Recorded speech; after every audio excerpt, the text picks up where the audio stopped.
ஆமலை. அதாவது ஒரு மனிதர் என்ன செஞ்சிடறாங்க, 99 கொலை பண்ணிடுவார். 99 கொலை பண்ண உடனே அவருக்கு மனசு உறுத்துது. என்னடா நம்ம 99 கொலை பண்ணிட்டோமே, எல்லாம் நம்மளை மன்னிப்பானா அப்படின்னு சொல்லிட்டு ரொம்ப கவலைப்பட்டுக்கிட்டு போறாரு. ஒரு மகானை பார்த்துட்டு போறாரு. இந்த மாதிரி நம்ம 99 போய் புலம்பிட்டே போறாரு. 99 கொலை பண்ணிட்டோமே, எல்லாம் நம்மளை மன்னிப்பானா, நம்ம இப்படி பாவம் செஞ்சிட்டோமே, இந்த மாதிரி செய்யக்கூடாதுன்னு புலம்பிக்கிட்டே போய் அந்த பெரிய மகான் இடத்துல போய் கேட்கிறாரு, இந்த மாதிரி நான் ஒரு 99 கொலை பண்ணிட்டேன், அல்லா என்ன மன்னிப்பானா. அவங்க சொன்னோடனே அவங்களுக்கு கோவம் வந்துருச்சு. 99 கொலை பண்ணிட்டு நீ என்ன இடத்துல வருவியா, அல்லா அவனை மன்னிக்க மாட்டானோடனே உடனே வாள் எடுத்து அவரை வெட்டிடுவார். அவர் ஏற்கனவே குழப்பத்திலும் போறார். குழப்பத்துல போனோன்னு இவர் என்ன சொல்லிடுறாரு, அல்லா அவனை மன்னிக்க மாட்டானோ கோவம் வந்து அவரை வெட்டி. அப்ப 100 ஆச்சு.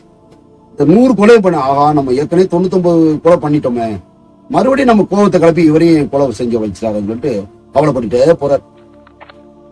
அது பல நாட்கள் ஆகுது, பல வருஷம் ஆகுது, பல நாட்கள் ஆகுது. இப்படியே கவலைப்பட்டு போகும்போது ஒரு பெரியவங்களை போய் சந்திக்கிறாங்க. அவங்கள்ட்ட போய் சொல்றாங்க, இந்த மாதிரி நான் 100 கொலை பண்ணிட்டேன், அல்லா என்ன மன்னிப்பானா. அப்ப அந்த பெரியவங்க சொல்றாங்க, அல்லா உன்னை மன்னிப்பான்.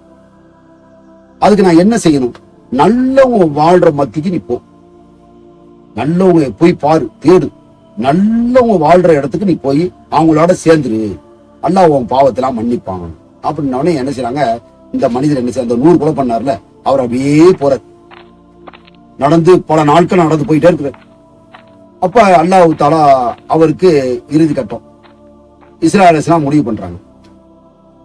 அப்ப இஸ்ராயேல் அலைஹிஸ்ஸலாம் சொல்றாங்க, இந்த மனிதரோட ரூஹை நான் தான் வாங்குவேன், ஏன்னா ஒரு 100 கொலை பண்ணியிருக்காரு. அப்ப இன்னொரு மலக்குகள் சொல்றாங்க, அவர் நல்ல காரியமும் அல்லா இடத்துல தௌபா செஞ்சிருக்கலாம்ல, இந்த சம்பாசனம் அல்லா இடத்துல போய். அப்ப அல்லாஹ் என்ன சொல்றான், நல்லவங்க மத்தியில போயிட்டா நீங்க உயிரை எடுத்துருங்க, நல்லவங்க எடுத்துருங்க, கெட்டவங்க மத்தியில போயிட்டா நீங்க கெட்டவங்க நீங்க எடுத்துருங்க உயிரை அப்படி சொல்ல. அப்ப உடனே என்ன செய்யறாரு, இந்த மனிதன் ரொம்ப பல நாட்களாக ரொம்ப கவலைப்பட்டு நடந்து போயிட்டே இருக்காங்க. நடந்து போயிட்டு இருக்கும்போது அவருடைய உயிர் எடுக்கிறதுக்கு டைம் வந்துச்சு. பார்த்தா அளந்து பார்த்தா நல்லவங்க மத்திக்கு போயிட்டான். அல்லாஹ் தஆலா எவ்வளவு மனிதன் மேல எவ்வளவு ஒரு பாசம் வச்சிருக்காங்க, அழகான மார்க்குங்க. அல்லாஹ் மனிதன் மேல எவ்வளவு பாசம் வச்சிருக்கான் பாருங்க. இன்னைக்கு ஒரு மனுஷன் போய் ஒரு உதவி கேட்டா செய்வான், அடுத்த நாள் செய்வான். அல்லாஹ் குர்ஆன்லயே சொல்றான், மனிதன் நன்றி கட்டவன். பாருங்க, அல்லாஹ் தஆலா நம்ம செய்ய பாவத்துல மன்னிச்சிருவான். அல்லாஹ் மேல நம்ம பாசத்தை வைக்கணும். பாருங்க, அல்லாஹ் தஆலா நல்லவங்க மத்தியில வச்சுட்டான், நல்லவங்க வந்து ரூஹை எடுத்துட்டான், அவங்க சொல்றதுக்கு பாரு. இது இந்த ஹதீஸ் என்ன உணர்த்துது பாரு. அல்லாஹ் எவ்வளவு பாவம் செஞ்சாலும் அல்லாஹ் இடத்த மன்னிப்பு கேட்டா அல்லாஹ் மன்னிச்சு. மன்னிக்காது ஒண்ணு கிடையாது. அல்லாவுக்கு நம்ம மாறுண்டா வேற தெய்வங்களை வச்சு நம்ம வணங்கினா தான் அல்லாஹ் நம்மள மன்னிக்க மாட்டோம். வேற எவ்வளவு பெரிய பாவம், அதுக்காக நம்ம பாவத்திலே மூழ்கி இருக்கக்கூடாது. அல்லாஹ் இடத்துல நம்ம மன்னிப்பு கேட்டா அல்லாஹ் மன்னிக்க கூடிய. நம்ம மேல பாசம், ஒரு தாய் 70 மடங்கை விட நம்ம மேல பாசம் வச்சிருக்கோம். அல்லாஹ் கொஞ்சம் நெஞ்ச பாசம் இல்ல. நாளைக்கு நம்ம சொர்க்கத்தை காமிப்பான் பாருங்க நம்ம கண்ணுல, அந்த மனிதன் ஆச்சரியப்படுவான், யா அல்லாஹ் உன்ன நன்மை செஞ்சுட்டு வரக்கூடாதா, இவ்வளவு அழகான சொர்க்கத்தை எனக்கு தர்றியே அப்படின்னு மேல அப்படி அந்த மனிதன் அப்படி இது பண்ணுவாங்க. நம்ம இந்த உலகத்துல வீணாக வாழ்க்கையை கழிச்சிட்டோமே, நமக்கு அல்லாஹ் தஆலா இவ்வளவு பெரிய சொர்க்கத்தை வச்சிருக்கானே. ஒரு சொர்க்கத்தில் இருக்கிற பெண்களோட அழகை வர்ணிக்க முடியாது. அவங்க கடல் தண்ணீர் அப்படி கை அப்படி எச்ச துப்புனாவ போதும் அந்த கடலை கல்கண்டாய் அப்படி படைச்சு வச்சிருக்காங்க. சொர்க்கம்டா என்ன நம்ம கற்பனையில எட்டாவது சொல். பாருங்க, அந்த மனிதன் 100 கொலை பண்ணாரு, அல்லாஹ் மன்னிக்க மாட்டான், மன்னிக்க கூடியவன். ஆனா அல்லாஹ் இடத்துல நம்ம உருக்கமா 2 கையை ஊத்தி அழுது கேட்டோமா அல்லாஹ் மன்னிச்சு. அல்லாஹ் நம்ம மேல பாசம் 18,000 படைப்பு படைச்சு வச்சிருக்கோம். அதுலதான் மனிதன் ஃபர்ஸ்ட் குவாலிட்டி. மனிதனுக்கு ஜின்னுக்கு மட்டும்தான் கேள்விப்படும், வேற எதுக்குமே கேள்விப்படும். ஆடு மாடு வாகனம் பாம்பு எதுக்குமே கேள்விப்படும். இந்த மனிதனுக்கு ஜின்னுக்கு ஏன்னா பகுத்தறிவு கொடுக்கும்.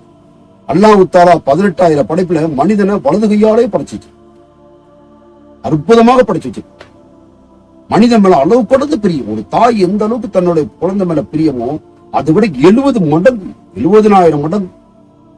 எவ்வளவு பெரிய கஷ்டத்துக்கு அல்லாஹ் இப்படி கையை நீக்கி அல்லாஹ் இடத்துல, யா அல்லாஹ் என்ன மன்னிச்சிருந்து ஒரு 2 சொட்டு கண்ணீரை விடுங்க, அந்த கண்ணீரை எடுத்து வச்சுப்பான். நாளைக்கு எப்ப போடுவான், நாளைக்கு உங்களை நரகத்துல தூக்கி போறதுக்கு முன்னாடி அந்த கண்ணீரை எடுத்து என்ன செய்வான், அந்த நரகத்துல போடுவான்.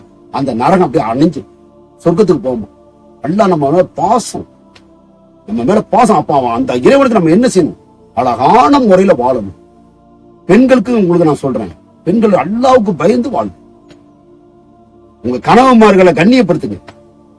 வீட்டுக்குள்ள வர்றாங்களா சிரிச்ச முகத்தோட அவங்களை பார்த்தவொடனே அவங்க கவலை எல்லாம் மாறிடும்.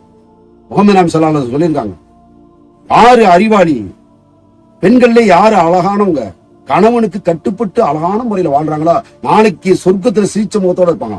சொர்க்கத்தில் இருக்கிற பெண்கள்லாம் வாழ்த்துவாங்க. உங்க கணவர்களை மதிங்க. முகமது நபி ஸல்லல்லாஹு அலைஹி வஸல்லம் சொன்னாங்க, சொர்க்க தலைவியே நீ நரகத்துக்கு தலைவி ஆயிரும். ஒரு புருஷனை கண்ணியப்படுத்தணும். அவங்க வெளியே போயிட்டு வர்றாங்களா, சிரிச்ச முகத்தோட வரவேற்க. அழகான மார்க்கம். இந்த மார்க்கத்தை பத்தி பேசிக்கிட்டே இருக்கலாம், பேசிக்கிட்டே போறது, நேரம் போறது தெரியாது. அழகான மார்க்கத்தை நம்ம பின்பற்றணும். ஆனா இந்த மார்க்கத்தை பின்பற்றிக்கிட்டு மத்தவங்களுக்கு நம்ம சொல்லணும். எவ்வளவோ அறியாத மக்கள் இருக்காங்க, தெரியாத மக்கள் இருக்காங்க, அவங்களுக்கு நம்ம எத்தி வைக்கணும். நம்ம சொல்ல வேண்டிய கடமை. நீங்க ஒவ்வொரு மனிதர்கிட்ட போய் சொல்றீங்கன்னு வைங்க, உங்க பாவம்லாம் அப்படியே இதாய் நரக நெருப்பு புகை கூட உங்களுக்கு தீண்டாது. யார் அல்லாஹ் ரசூல மார்க்கத்தை மத்தவங்களுக்கு எத்தி வைக்கிறாங்களோ நரக அந்த புகை கூட நம்ம மேலப்படாது. அல்லாஹ் மன்னிப்பு.